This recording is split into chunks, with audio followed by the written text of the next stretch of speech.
और बात करते हैं कि पंजाब में आटे की कीमत में मनमाना इजाफा कर दिया गया। 7 रुपए इजाफे के बाद फी किलो आटे की कीमत 51 रुपए तक पहुंच गई। एक हफ्ते में आटे का 20 किलो का थैला 473 रुपए तक महंगा हुआ। चेयरमैन फ्लावर मिल्स एसोसिएशन का कहना है कि ओपन मार्केट में गंदम की कीमत बढ़ने से आटे की कीमत बढ़ाई गई।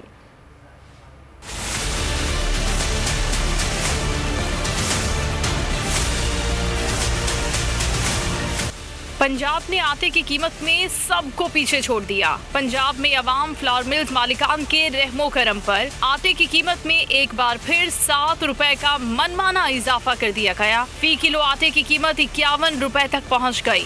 ये गरीब अवाम के ऊपर एक बहुत बड़ा धमाका है, तो अवाम जो है ना ये आटा ले नहीं सकेगी। हर चीज़ ही बढ़ रही है, अब उसमें हम क्या किसी को क्या कह सकते हैं। मसला ये है कि हुकूमत का ही सारा फॉल्ट है कि उससे मैनेज ही नहीं हो रहा। इनका तो मतलब आटा महंगा करना है कोई मुश्किल बात नहीं है।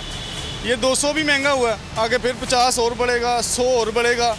नए इजाफे के बाद 20 किलो आटे के थैले की कीमत 1060 रुपए तक पहुंच गई। चेयरमैन फ्लावर मिल्स एसोसिएशन के मुताबिक ओपन मार्केट में गंदम की कीमत बढ़ने से आटे की कीमत बढ़ाई गई। सरकारी गोदामों से सब्सिडाइज गंदम 5 रोज कबल ही जारी करना बंद कर दी गई। ये इजाफा फ्लोर मिल्स की तरफ से नहीं किया गया, क्योंकि गंदम की इमदादी कीमत के अंदर हुकूमत ने चूँकि सपोर्ट प्राइस बढ़ाई थी, उस वजह से 1400 से 1800 सपोर्ट प्राइस हो गई, जो कि 10 रुपये केजी इजाफा है गंदम की कीमतों में। इसी वजह से आटे में इजाफा हुआ है।